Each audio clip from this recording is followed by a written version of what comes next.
Halo semua, selamat malam. Kami dari kelompok 9 akan menjelaskan tentang tata laksanaan lembaga pendidikan. Sebelumnya, anggota kelompok kami yaitu saya sendiri Narko Wijayanto, kemudian Edwin Fitkirana, dan Muhammad Irham Nursan. Tata laksana atau disebut juga tata usaha pendidikan, yaitu segenap proses kegiatan menerima, mencatat, mengolah, menggandakan, mengirim, dan menyimpan semua bahan keterangan yang diperlukan oleh organisasi. Tata laksana juga meliputi semua bahan keterangan atau informasi yang berwujud warkat. Dasar hukum dari tata laksana ini adalah Permendikbud nomor 45 tahun 2019 tentang organisasi dan tata kerja yang berbunyi sebagian tata usaha mempunyai tugas melakukan urusan perencanaan, keuangan, kepegawaian, ketata laksanaan, barang milik negara, persuratan, kearsipan, dan kerumah tanggaan Direktorat Jenderal. Tata laksana mempunyai beberapa fungsi, yaitu yang pertama, memperlancar pencapaian tujuan pengajaran. Yang kedua, memperlancar kegiatan pencatatan siswa dari proses penerimaan hingga murid tersebut keluar dari sekolah. Yang ketiga, memperlancar proses penataan tenaga kerja atau lembaga secara efisien. Yang keempat, memperlancar proses penataan, pengadaan, pendayagunaan, dan pengelolaan sarana pendidikan. Yang kelima, memperlancar proses pengelolaan surat menyurat. Yang keenam, memperlancar proses penataan keuangan. Yang ketujuh, memperlancar hubungan sekolah dengan masyarakat. Untuk slide keempat ada pertanyaan yang bisa dijawab dan tidak bisa dijawab. Pertanyaan yang bisa dijawab yaitu apa tujuan dari ketata laksanaan lembaga pendidikan? Tujuan dari tata laksana pendidikan ini yaitu memperlancar proses penataan, pengadaan, pendayagunaan, dan pengelolaan sarana pendidikan. Pertanyaan yang tidak bisa dijawab atau belum bisa dijawab yaitu apakah ada sumber hukum lainnya yang mengatur tentang ketata laksanaan lembaga pendidikan? Adapun prosedur penataan ketata laksanaan lembaga pendidikan. Yang pertama itu surat dinas sekolah dan buku agenda. Ini menyangkut semua surat yang dilakukan dalam rangka kepentingan kehidupan dan realisasi program sekolah atau yang disebut dengan surat dinas. Surat masuk maupun surat keluar harus dicatat, disertai arsip-arsipnya dan dibedakan dalam buku agenda surat masuk dengan buku agenda surat keluar. Buku agenda ini berfungsi sebagai catatan masuk dan keluarnya surat. Yang kedua, ada buku ekspedisi yang berfungsi sebagai bukti bahwa suatu surat yang dikirimkan sudah sampai kepada alamat atau petugas yang diserai tanggung jawab. Yang ketiga, ada buku catatan rapat sekolah atau notulen yang berfungsi sebagai catatan proses, hasil, atau keputusan yang diambil pada saat rapat sekolah. Rapat tersebut antara lain rapat kenaikan kelas, rapat kelulusan EPTA, rapat penerimaan murid baru, dan rapat pembagian tugas mengajar. Yang keempat, buku pengumuman. Buku pengumuman berasal dari kepala sekolah sebagai media informasi yang ditujukan kepada para guru. Setiap guru yang sudah membaca pengumuman tersebut diwajibkan membubuhkan tanda tangannya sebagai tanda bahwa ia telah membacanya.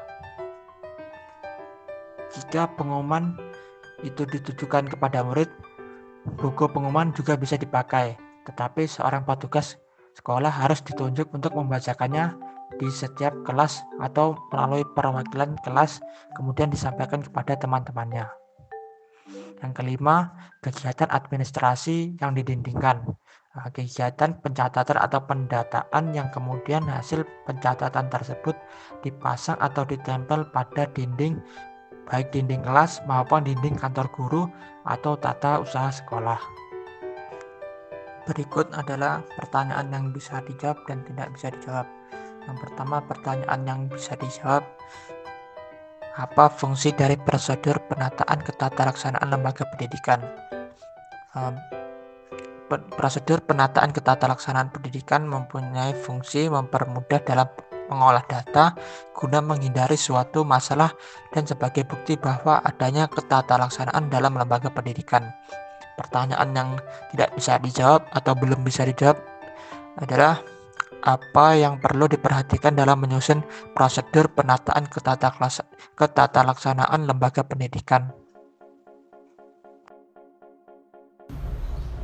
Administrasi keuangan sekolah secara garis besarnya berkisar pada uang sumbangan pembinaan pendidikan atau SPP, gaji serta keuangan yang berhubungan langsung dengan penyelenggaraan sekolah seperti perbaikan sarana.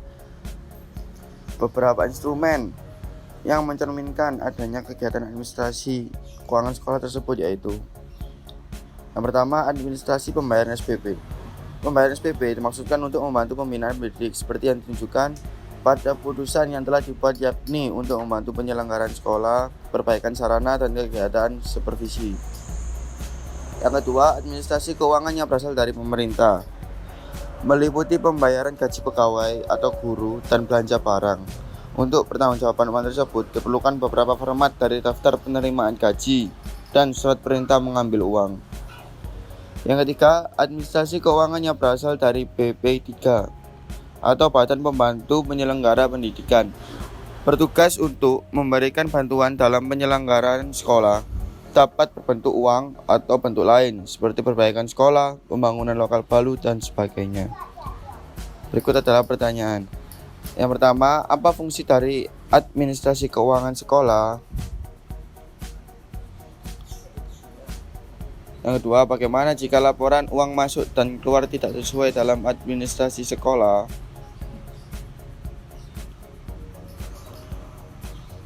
Sistem Informasi Manajemen atau SIM. SIM adalah suatu sistem yang diperlukan oleh suatu organisasi untuk menyediakan informasi yang penting dalam rangka menyampai tujuan organisasi. Implementasi SIM berbasis komputer diharapkan dapat menyelesaikan dengan cepat dan tepat masalah-masalah yang dihadapi oleh suatu organisasi dalam rangka pencapaian tujuan organisasi.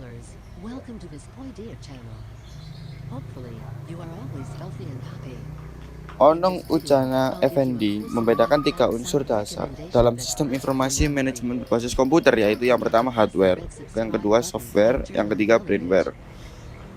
Sistem informasi manajemen, baik sistem informasi manual maupun yang dilengkapi dengan perlengkapan sistem komputer, memiliki komponen dasar yang sama, yaitu masukan berupa bahan informasi atau data, pengolahan data, instruksi dan prosedur, keluaran, serta catatan dan arsip.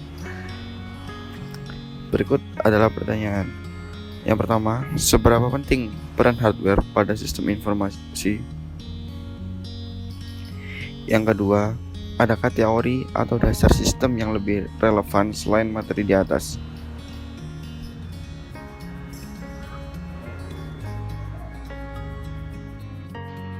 Menurut riset L. Nolan, terdapat 6 tahap pertumbuhan dan perkembangan SIM pada organisasi, yaitu yang pertama, tahap initiation, yang dimana tahap ini bertujuan untuk menekan biaya yang dikeluarkan organisasi atau efisiensi. Yang kedua adalah menguasai teknologi komputer semaksimal mungkin. Yang kedua adalah tahap contagion.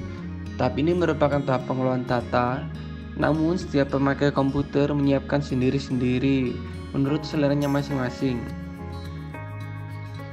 Yang ketiga adalah tahap kontrol, di mana dalam tahap kontrol harus membenahi penerapan sistem informasi, kemudian dokumentasi secara sistematis. Yang keempat adalah tahap interrogation. Di tahap ini, peningkatan efisiensi usaha dan pengendalian harus efektif, kemudian perlu diintegrasikan dengan cara lainnya. 5 adalah tahap data administrasi, yang mana membuat konsep pelaksanaan administrasi terhadap data yang dikumpulkan, kemudian sebagai alat yang dapat dipercaya keakuratannya.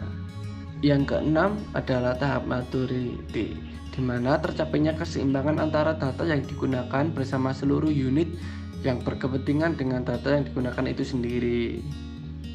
Menurut Madruik, menyatakan komponen-komponen sistem informasi manajemen dibagi menjadi 5. Yang pertama adalah input data, yang kedua merupakan pengelolaan data, yang ketiga adalah catatan dan arsip, yang keempat adalah instruksi dan prosedur, sedangkan yang terakhir adalah output. Untuk pertanyaannya adalah yang pertama, sebutkan 6 tahap pertumbuhan dan perkembangan SIM pada organisasi. Pertanyaan nomor 2 yaitu, apakah dalam SIM hanya menggunakan komputer saja dalam basis pengolahan data?